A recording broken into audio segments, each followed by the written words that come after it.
자유스럽게 했으면 좋겠어요. 그런 기분으로 했어요. 예, 나중에 이제 뭐 어차피 좀 편집하고 그러실 때 필요한 대로 하시긴 하겠지만 제 생각은 일단 편하게 말씀하시고 네. 하고 싶은 대로 그렇게 드리겠습니다. 그리고 거기 논지를 보내주시면서 한 얘기들 중에 그 구술자에 대한 얘기를 많이 물어보실 것 같은데 저는 우리 정주영 회장님에 대해서 얘기를 하기로 하니까 그러니까 구술자 얘기는 최소한으로 하고 예, 그렇게 합시다. 그러나 얘기하다 보면 자연스럽게 그렇죠. 구술자의 어떤 특정 시점에서 예. 특정 상황 속에서 예. 구술자가 무슨 일을 했는지는 예. 궁금하실 테니까 그래서 그냥 그러나 구술자에 관심 갖고 있어도 간단히 뭐 이력서라면 이력서라 그럴까 예. 그런 것들이 하나가 나중에 참고하세요. 예. 할 일에 대해서 쭉 있으니까. 예.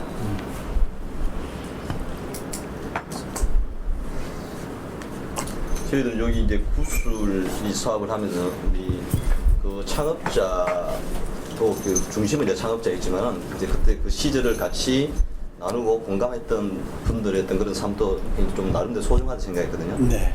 그 우리 개인 삶 속에서 우리 창업자가 어떤 역할을 했고 내한테 어떤 영향을 미치는 게 굉장히 중요한 부분이기 때문에 네. 저희들이 판단컨대 이제 구술사에서는 우리 구술하는 분들의 개인사도 네. 중요하거든요. 사실. 네, 그래서 예. 아주 최소한으로만 저희들이 이제 그렇게 예, 여쭤봤습니다. 무슨 말씀인지 예, 알겠습니다. 그래서 뭐 간단하고 기본적인 그 인적사항 이런 거를 좀 말씀해 주시면 예, 하면서도 얘기한 네. 그래. 아니 제가 이 책을 쓸 때도 그랬어요. 예. 책을 쓰신 그 편집자 날 도와주신 분들이 자꾸 제 얘기를 많이 썼으면 좋겠다 그러는 거예요. 그래서 아니 얘기는 우리 아산 정지용 회장님에 대한 얘기인데 왜 나의 경험, 나의 생각들을 얘기해야 되느냐? 난 별로 그런 생각이 없는데 했더니 아닙니다만 독자들이 읽는 사람들이 그냥 정지용 회장님에 대한 얘기를 그 에피소드나 그 행적에서 그 역량에서 얻는 것 물론 중요하지만 그 저자의 경험을 통해서 비춰진 정지용 회장을 알고 싶어한다. 그런 얘기를 하더라고요. 맞습니다. 그래서 상당히 절제하면서 최소한 제가 제 얘기를 좀 썼는데 자칫 잘못하다가는 이거 봐 정지용 회장님 얘기를 쓰기로 한 사람이 왜 자기 얘기를 그렇게 많이 써서 이런 얘기 들을까 봐서 조심스럽더라고요. 그래서 지금 여러분들 평가가 지금 시중에 나와 있는 우리 아산 정지용 관련 책 중에는 그나마 굉장히 객관성을 가지고 쓰려고 노력했다는 그런 평가는 지금 많이 내리고 저도 그렇고 많은 평가를 내리고 있습니다. 감사합니다. 제가 그 책을 쓰면서 가장 중요한 원칙으로 삼았던 게 있습니다. 그 지금은 없습니다만 그 몇십 년 전에 그 뉴욕에서 발행된 뉴욕 타임스에 제 일면 상단 왼쪽에 어떤 얘기가 나왔냐면 the old news fit to print without any fear or favor. 그러니까 모든 뉴스는 어떤 favor, 특전도 없이, 특혜도 없이, 그리고 어떤 두려움도 없이 그건 프린트 돼야 된다는 얘기가 있었어요. 그때 옛날 생각이 나더라고요. 나는 이 책을 쓰면서 어느 누구로부터 두려움이나 위협도 받지 않고 또 어느 누구를 위해서 호의적인 얘기도 쓰지 않고 읽는 사람에게 그리고 제3자에게 나 자신에게 당당하게 내 생각을 쓸 것이라는 게 제 원칙이었어요. 그래서 인터뷰하는 사람들 중에 정씨 일가를 제가 인터뷰를 안 했습니다. 그런 오해가 있을까봐. 근데 나중에 책을 거의 마무리할 무렵에 이런 생각이 났었습니다. 그래도 정지용 회장님에 대해서 얘기를 하려면은 정 회장 일가의 누구의 얘기를 또 들어보는 게 좋지 않겠느냐. 그래서 딱 제가 세 사람을 생각한 적이 있었어요. 그 정 회장님 아드님 중에 정몽준 씨를 제가 생각을 했고, 또 한 분은 장정자 여사님을 생각을 했고, 또 한 분 아실는지 모르지만 김영주 회장님의 사모님 정희영 여사 생각을 했다고요. 근데 그게 뜻대로 안 됐어요. 그래서 내가 정몽준 회장한테도 인터뷰 신청을 했었죠. 근데 워낙 바쁘신 분 아니에요? 예. 정치적으로, 그 다음에 스포츠 의견이 워낙 바쁘신 분이고. 제가 이해를 하죠. 정주영 회장, 정농준 회장은 제가 학생 때부터 봤으니까요. 학생 때부터. 그리고, 그래서, 먼 훗날, 아니, 선배님 알면, 절 보고, 왜 저한테 연락을 안 했습니까? 하는 연락을 했노라고 하는 기록을 남겨놨습니다. 이메일 보낸 기록을 제가 가지고 있죠. 그 장정자 여사님 같은 건 참 훌륭하신 분이고 그런데 제가 그분이 나감의 인터뷰를 못했어요. 그런데 어찌 보면 잘한 것이 결과적으로는 잘한 것이 되는지도 모르겠습니다.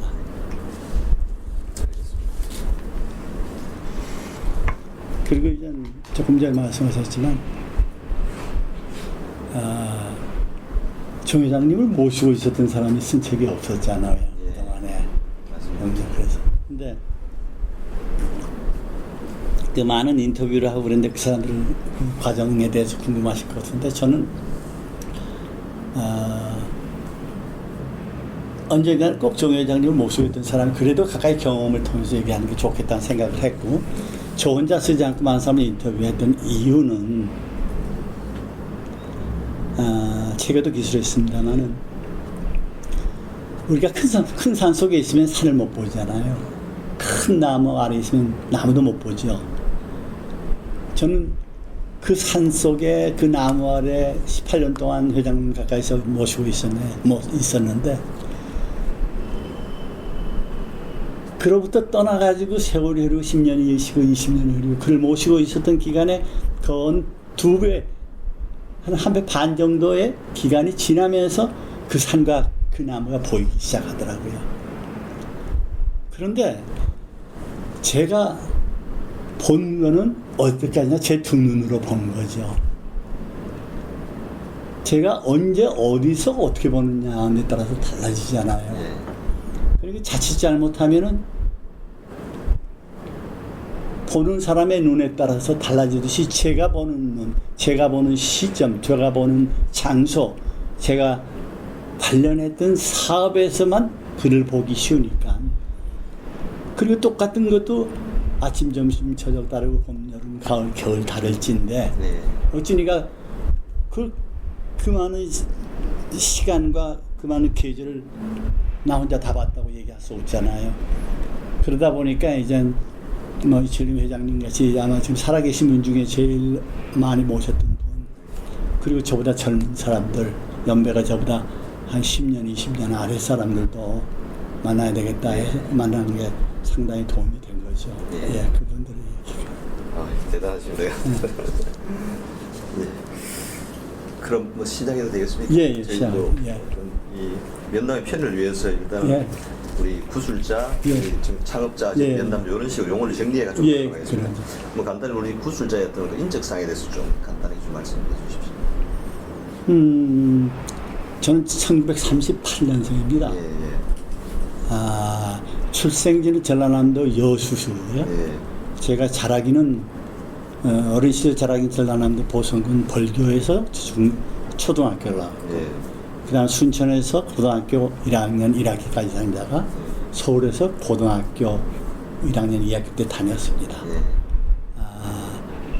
제가 우리 정주영 회장님이 참 제가 존경한 여러 가지 점 중에 하나가 연고주의의 배제예요. 그분이. 연고라고 하면 쉽게 해서 학연이라든지 지연이라든지 혈연을 얘기할 텐데 혈연에 대한 얘기는 좀 제쳐놓더라도 학연 지연에 대한 것을 그냥 아주 배제하고 그런 거에 대한 차별을 없애야 된다고 강조하셨던 분인데 그래서 저도 할 수만 있으면 제 경력에 어느 대학 어느 학교를 나왔다는 얘기를 하기 싫어하는 사람입니다. 책에도 사실 그 얘기를 안 하려고 그러는데 그래도 책에는 서울대학교 나온 얘기도 하고 그랬더라고요. 그 서울대학교 무슨 대학 나왔다는 얘기는 안 하고 아주 난 좀 마음에 들었어요. 여기 앞에 간단히 얘기한 게 아주 마음에 들었는데 그 시골 살면서도 많은 사람들이 저 어느 학교 나온지를 모르죠. 그래 이게 여담입니다만 나중에 이제 저기 알아서 하시겠지만 예. 제가 시골 살면서 가끔 뭐 정치 얘기하는 사람 무슨 얘기하는 사람들이 있으면 입 꼭 다물고 있다가 어쩌다 말까 뭐냐면 참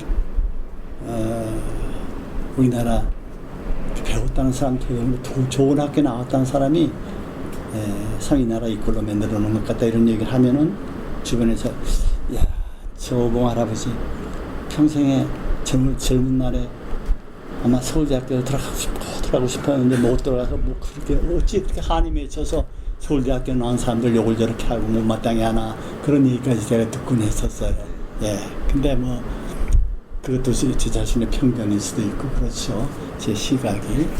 그러니까 그럼 어찌 보면 제가 상당히 유명한 데서 온 사람입니다.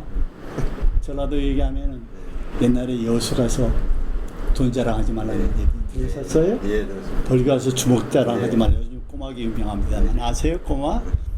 벌교 가서 태백산맥 때문에 벌교 가서 주먹 자랑하지 말라 그러죠. 그 다음에 순천 가서 인문 자랑하지 말란 말이 옛날부터 있었어요. 예. 근데 저는 그 세 군데 다 지금 연을 두고 지금 살고 있는 사람입니다. 이건 여담이지만. 예, 그래서 서울에서 제가 4년 동안 공부를 했는데 거기 아마 행정학하고 경제학을 전공했다 이렇게 돼 있죠. 예. 저는 이제 서울대 행정학과에서 4년 공부하고 원래 경제학 공부를 하고 싶어서 상대 갈까 그러다가 법대를 갔는데 법대 가서 경제학 해보니까 더 공부를 하고 싶었어요. 그리고 대학원에 가서 경제학 공부를 하려고 그랬더니 대학원에서 당신 응시 자격이 없다고 그러는 거예요. 왜냐하면 대학원에서 경제학을 전공하려면은 경제학 전공이 돼야 된다. 경제학 전공이 되면 60학점 이상이 돼야 된다 이러더라고요. 그게 전공으로 인정된다는 거죠. 그 당시에는 그 더블 메이저라 그러죠. 복수 전공 그런 제도가 없을 때였습니다. 그래서 그러냐고. 근데 제가 법대 저 행정학과 다니면서 그 커리큘럼에 있는 걸 전부 할 것들은 44학점을 받을 수 있었어요. 다 해봐야. 뭐 필수 전공 다 해봐야. 근데 제가 43학점을 얻었어요. 그럼 60학점 전공자로 인정하려면은 13학점이 부족하지 않아요. 근데 그것과 무관하게 아무튼 상대 편입시험을 봐가지고 편입시험을 봤습니다. 그 한 학기 하는 게 22학점을 취득했잖아요. 그러니까 경제학 전공자가 된 거죠. 전공했다는 얘기. 그런데 마침 그때 5.16이 났습니다. 61년도에. 그래가 병역 연기 혜택이 금방 이제 졸업하고 나면 없어지잖아요. 그런 차에 공군 장교 시험이 있어서 공군 각종 장교 시험에 응시해가지고 그 5.16 쿠데타 이후에 그 특별히 모집한 그 공군 장교 시험에 갔죠. 그래서 3년 원래 근무인데 사병도 3년이었거든요. 근데 군인인사법이 근무 중 개정이 돼가지고 4년 근무했습니다.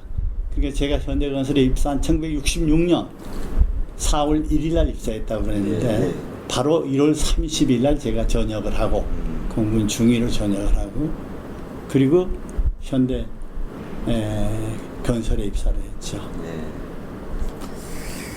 그럼 뭐 짧게 지금 어떻든 그 우리 회장 살아온 그 시골은 우리 한국 근현대사에 굉장히 중요한 시점들을 많이 겪고 왔잖아요. 그렇죠. 그런 시대에 대한 생각을 좀 간단히 좀 말씀해 주시겠습니까? 저희 세대 지금 70대 참 고난의 역사였죠. 한국 역사 속에. 우선 일제 강점기에 태어났고 그때 초등학교 한 학기 다녔습니다. 45년 2월에 입학했는데 8월 해방됐죠. 저희. 그리고 48년이 제가 있는 분에서 여순 반란 사건이 났습니다. 그리고 50년에 6.25가 나왔죠. 그리고 좀 이따가 6.29라든지 또 5.16 61년도 쿠데타가 났죠. 6.29 있었죠. 그런 여러 가지 그런 역사적 중요한 역사적인 그런 전환점들이 있었잖아요. 그래서 참 여러 가지 경험들을 많이 한 거죠. 어찌 보면 그런 고난의 역사 속에서 시련이라고 단련이 있기 때문에 정주영 회장님을 모시고 월남에 처음에 갔을 때 제가 68년도에 월남, 67년도에 월남을 갔는데 그때 렛공이 출몰을 하는 고무나무밭 같은 데서 텐트를 쳐놓고 공사 시공 준비를 했다고요. 예. 지금 젊은 사람 같으면 그때 그런 데서 그 말 생각을 못 했을 거예요. 마치 그 당시에 갔던 사람, 그 군대에 가서 근무도 해봤고, 여러 가지 6.25에 뭐 피난살이도 해보고, 그랬으니까 갔을 거. 그때 사람들이 그런 걸 겪고서 지내오지 않았나, 이런 생각을 해보는데, 지금도 그때를 회상해보면은, 어떻게 그걸 견디고 그런 데를 갔을까, 그런 생각이 지금도 나더라고요. 지금 가라 그러면 못 갔을 거예요, 아마. 네. 예. 그럼 우리 구술자께서 지금까지 살아오시면서 삶의 좌우명 같은 거, 가치관 같은 걸 갖고 있는지. 뭐 특별히 정해놓고 무슨 집에다 좌우명이라고 뭐 책상 앞에 적어놓고 그러고는 살지 않았습니다, 저는. 예. 그러나 제 마음속에 언제나 생각한 거는 언제나 최선을 다하자. 그래서 학생으로는 학생으로서 최선을 다하고 예. 군대에서 나에게 소위라면 소위에 주어진 임무에 최선을 다하고 중년에 주어진 나의 보직에 최선을 다하고 그 다음에 회사 입사해서 내게 주어진 직책에 최선을 다하고 하자는 게 제 그 소신이었고 굳이 뭐 좌우명이라고 할 것도 없고 그리고 그 후에 이제 살면서 회사를 그만두고 제가 제 자신을 조금 성찰할 수 있는 기회를 갖고 현대 그만두고 현대에 80년대 그만둘 때까지는 제 자신을 성찰할 시간이 없었다는 말은 거짓말이 있겠고 그러지는 못했어요. 회사를 그만두고 제 시간을 가지면서 어찌 보면 그 이 세상 중에 한국이란 사회의 어떤 중심부에 내가 머물다가 나를 주변으로 던져서 살면서 조금 자신을 보기 시작한 거죠. 그러면서부터는 그저 주는 삶을 살자. 주는 삶을 살자. 누구한테가 주는 삶. 그게 시간이든지 내 어깨가 필요한 사람한테 어깨를 주든지 내가 도움이 필요한 사람한테 주는 삶을 살고 그러니까 이제 giving 뭐 줄 수 있는 자원이 많잖아요 우리한테. 그다음 두 번째는 할 수 있으면 감사하자. Thanksgiving 주는 거죠.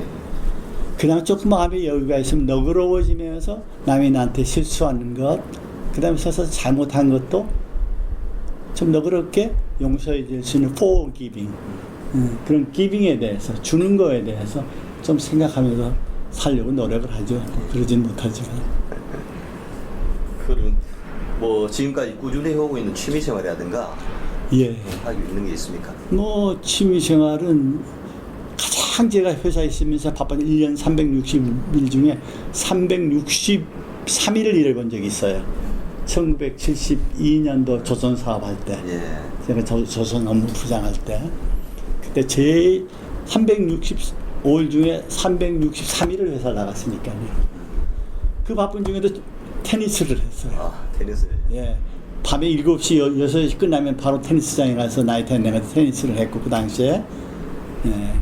그리고 이제 우리 정 회장님도 가끔 테니스 하면 같이 치기도 하고, 뭐, 이명박 그 당시 이명박 사장도 테니스 같이 치기도 하고, 그리고 제가 테니스를 하다가, 미국에서 테니스 하다가 아킬레스 텐던, 예, 아킬레스 건이 나와가지고, 그부터 이제 운동을 많이 못했죠. 조금, 세월이 지나고 난 다음에 스쿼시를 좀 하고, 근데 지금 좋아하는 운동은 그 정도, 그리고 요즘은 뭐 걷기 정도고, 그 다음에 취미라고 그럴까, 그런 거는 제가 여행이라고 말할 수 있을까요? 어디 훌쩍 떠나는 걸 좋아합니다. 훌쩍. 예. 어떤 때는 목적지를 생각하고 어떤 테마를 생각한 테마 여행이 있을 때도 있지만은, 요 근래에는 그냥 발 가는 대로 새벽에 역에 순천역에 나가서 제일 빨리 내가 도착한 시간부터 제일 빨리가 부산에 가는 열차냐 목포 가는 열차냐 전주 가는 열차냐 해서 그냥 그거 타고 가는 거죠. 예, 그래서 기차를 타면은 왜 좋아하냐면 움직임과 멈춤이 함께 있어요. 그저께 진주 갔다 와서 그런 생각을 했습니다. 차창을 통해서 막 움직이는 강물도 보이고 들녘도 보이고 지리산 철학도 보이고 흰구름도 보이는데 부단히 차창을 흘러가는 모습은 달라지잖아요. 차는 움직이죠. 하지만 나는 그 자리에 가만히 멈춰 있잖아요. 그러니까 멈춤과 움직임이 같이 있구나. 그래서 그런 생각이 한 일주일 전에 제가 그 진주에 다녀왔었어요. 다녀오면서 기차 속에서 그런 생각을 해봤고, 그래서 그런 그냥 훌쩍 배낭 하나 메고 작은 가방에 책 한 권 넣고 그냥 훌쩍 그것이 부산이 됐든 마산이 됐든 목포가 됐든 전주가 됐든 그럼 떠나는 거. 어떤 때는 추석에 2번 그런 일이 있습니다만 또 내일 모레 추석도 그럴까 합니다. 여기저기서 저는 혼자 살거든요. 독거노인 아니에요. 제가 밥에 먹고 제가 나무터 군불 피우고 산방에서 그러고 사는데 사람들 날 보고 야 불편한 거 없냐 외롭잖냐 그러는데 하나도 불편한 게 없어요. 19년 지금 살고 있으니까 아주 익숙해졌지요. 아주 익숙해졌어요. 근데 전 그래 많은 사람들이 동네에서 살펴주고 그러긴 그러지만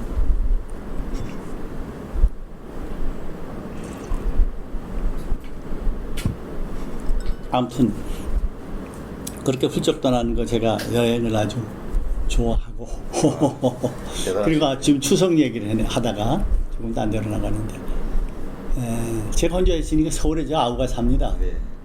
저 한양대학 교수하는데 아우가 있고 또 여동생네 집이 있고 또 한 20년 살다 보니까 이웃 동네 여기저기 친구들이 생기고 저를 혼자 산다고 배려하고 염려해주고 살펴주는 사람들이 많아요.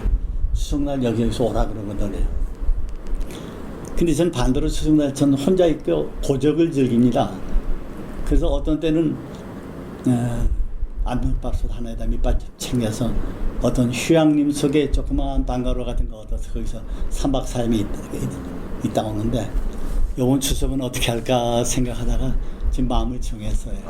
어떻게 한 7일쯤 그러니까 붐비지 않을 때 제일 느리게 가는 배를 타고 제주도에 가가지고 한 4박 5일 추석 끝날 때까지 그래서 귀성객 다 갈 때까지 혼자 있으면서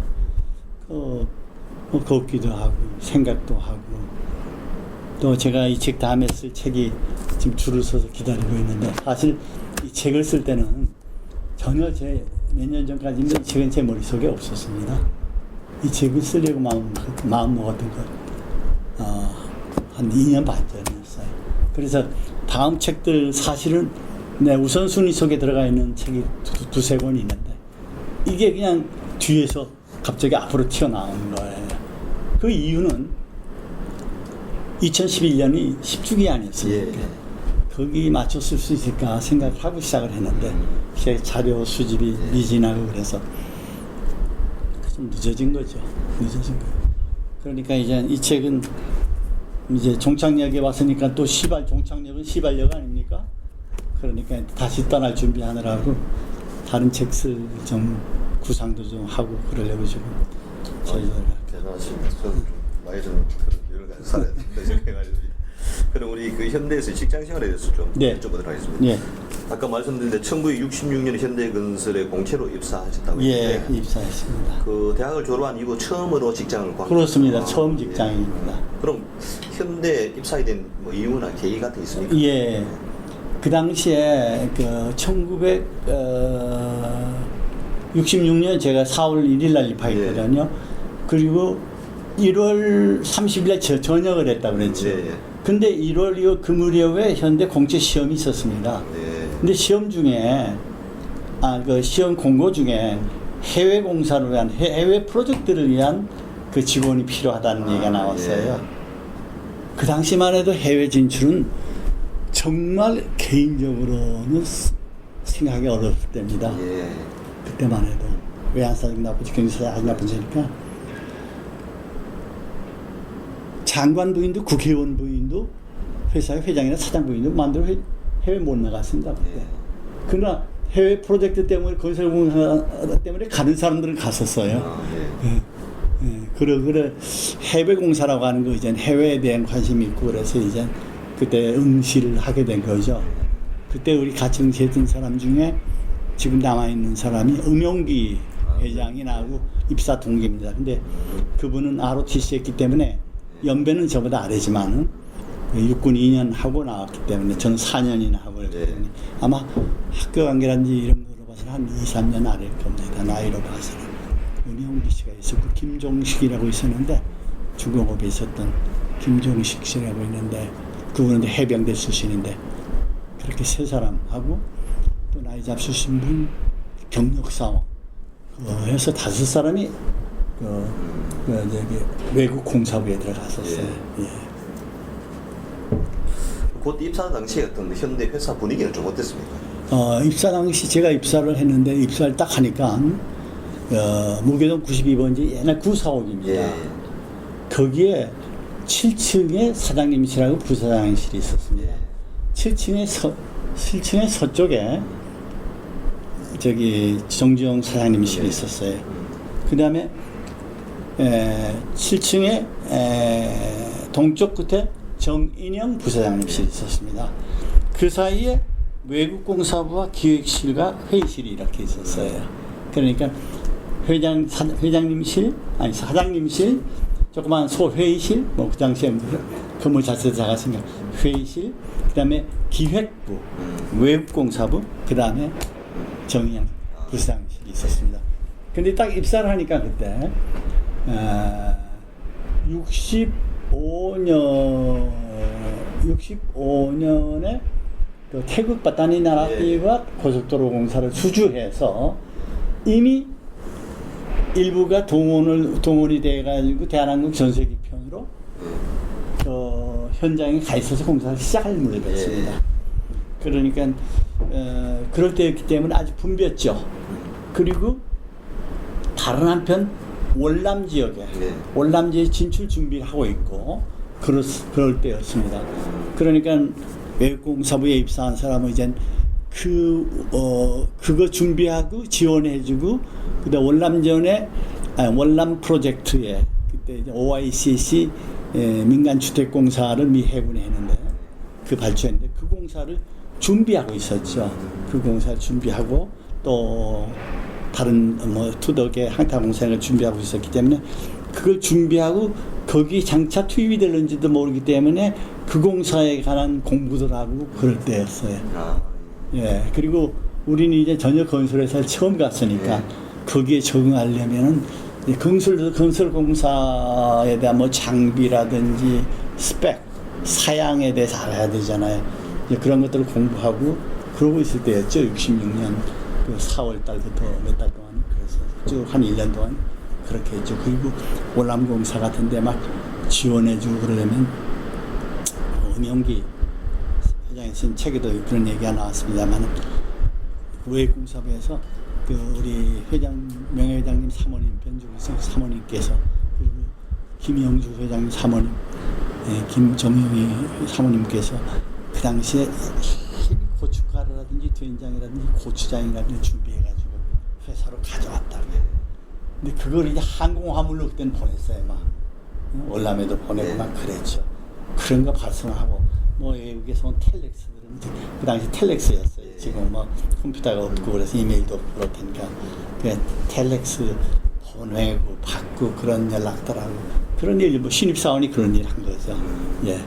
신입사원이지만 그래도 그 공군장교 생활을 4년 했다고 뭐 그래도 그 당시 신입사원 월급이 10,000원이었습니다. 10,000원. 월급 10,000원. 10,000원이었어요 그 당시에. 근데 저는 공군 장교 4년 했다 그랬는지 2,000원을 더 붙여서 12,000원을 주시더라고요. 지금 생각해 보면은 그렇게. 그럼 입사했을 때 어떤 뭐 그 꿈이나 포부 같은 건 있었습니까? 아, 그때는요. 정말 한국 경제가 어려웠던 시절 아닙니까? 예. 아주 후진국이었죠. 예. 그리고 고용 기회가 아주 제한되어 있었습니다. 고용 기회가. 대기업이라고는 그때 럭키, 구인의 회씨, 예. 그러니까 럭키, 이병철 씨의 삼성물산, 그 다음에 뭐 대우는 그 당시에 별로 없었던 것 같아요. 럭키가 금성이죠. 럭키. 예. 그 정도 회사였지요.